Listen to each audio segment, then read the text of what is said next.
So we talked about mentorship earlier. I was asked this question a while back, and it was such a fascinating question to me because it made me think about things I haven't thought about for a very long time. Who was a mentor, or maybe still is, in your life, but that person doesn't know that they were a mentor to you? That's a good one. So there was a guy in my life who taught me how to sell when I was 18 years old. His name was Mark Aceta. I followed him down to Dallas, Texas.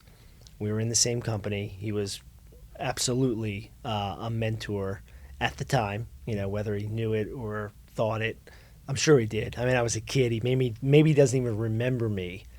But looking back, and this was 25, 26 years ago, I learned a lot from him by watching him, listening to him. Taught me how to sell. He made a big impact on me. A lot of the things he taught me to this day, I still use, I still benefit from. And I never even thanked him. Like when I left Dallas, when I was 18, 19, and I came back to Philadelphia, that was it. Like I don't think we've spoken since. But I know he's out there. I know he has an amazing sales training company, and I never really thanked him.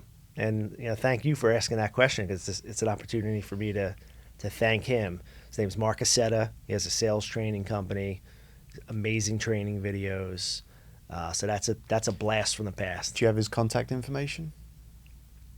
I can find them on I bet you should, Instagram. maybe you should do that before the end of the week.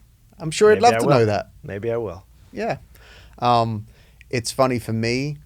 I didn't realize this person was a mentor to me until later on in life because the things he taught me helped me as I grew older. They didn't really relate to me at the time. It didn't sink in at the time. Mm-hmm. And it's back to my motivational speaking days. We used to travel on the road 4 or 5 days a week. And it would mean I would be stuck in a van with someone going up and down the country in the same hotel room. And I used to deliver with a guy called Steve Bickett, and amazing guy, such a fun guy to be around. He actually only got into motivational speaking. He used to be used to install windows. He was installing a window one day and he cut his hand and he couldn't work for 6 weeks.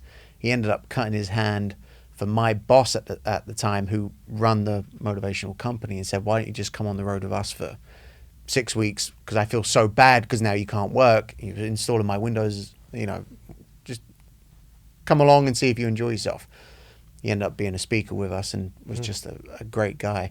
But he would teach me as we're in the car, up and down the road, in the hotel rooms.